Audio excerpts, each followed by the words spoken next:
అందరికీ నమస్కారం. ఈ వీడియో చూసే ముందు ఓం శ్రీ మాత్రే నమః అని కామెంట్ చేయండి. శుక్రవారం ఉదయం 6 గంటలకు శుక్రహోర ప్రారంభమవుతుంది. అలాగే మధ్యాహ్నం 1 గంట నుంచి 2 గంటల వరకు, అలాగే రాత్రి సమయంలో 8 గంటల నుంచి 9 గంటల వరకు శుక్రహోరగా భావిస్తారు.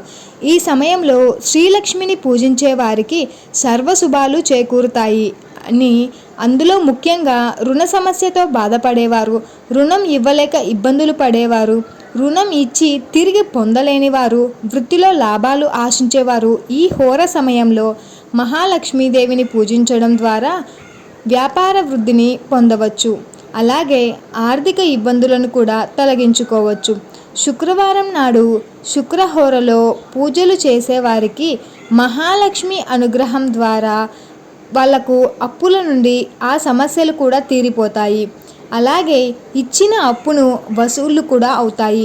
ఈ హోర సమయంలో ఉప్పు కొనుగోలు చేసి పూజా గదిలో ఉంచి పూజ చేసిన ఆ తర్వాత ఆ ఉప్పును జాడీలో భద్రపరచుకోవచ్చు. అందులో 5 రూపాయల నాణాన్ని కూడా ఉంచుకోవచ్చు. అయితే శనివారం రోజు మాత్రం ఉప్పును అస్సలు కొనకూడదు.